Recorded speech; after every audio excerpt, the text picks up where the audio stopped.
ஒரு வாரமா என் புருஷன் என்கிட்ட பாவமா மூஞ்சி வச்சுட்டு ஆபீஸ் கிளம்பும் போதெல்லாம் என்கிட்ட ஜீன்ஸ் பேண்டே இல்ல, சட்டையே இல்ல, எல்லாமே பழசாயிருச்சுன்னு சொல்லிட்டு புலம்பிட்டு இருந்தாரு. சரி நானும் பாவம் புள்ள மனசு கஷ்டப்படக்கூடாதுன்னு சொல்லிட்டு ஓகேப்பா இந்த வீக்கெண்ட் வரட்டும், நான் உன்னை கூட்டிட்டு போறேன்னு சொல்லிட்டேன். அவ்வளவுதான், அதை புடிச்சுக்கிட்டாரு.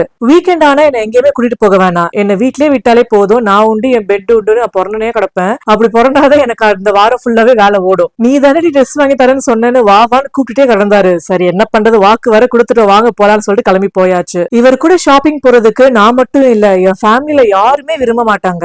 இப்போ நாளா ஷாப்பிங் போனா மோஸ்டா 1 or 2 ஷாப்ஸ்லயே ட்ரெஸ் எல்லாம் எடுத்து முடிச்சிருவேன். ஆனா இவர் மினிமம் ஒரு 7-8 கடை போவாரு. அப்ப கூட இவர் சாட்டிஸ்ஃபை ஆகவே மாட்டாரு, ஒரு ட்ரெஸ்ஸுமே எடுக்க மாட்டாரு. ஒரு 2-3 கிலோமீட்டர் அட்டஸ்ட் நடந்துடலாம் போல.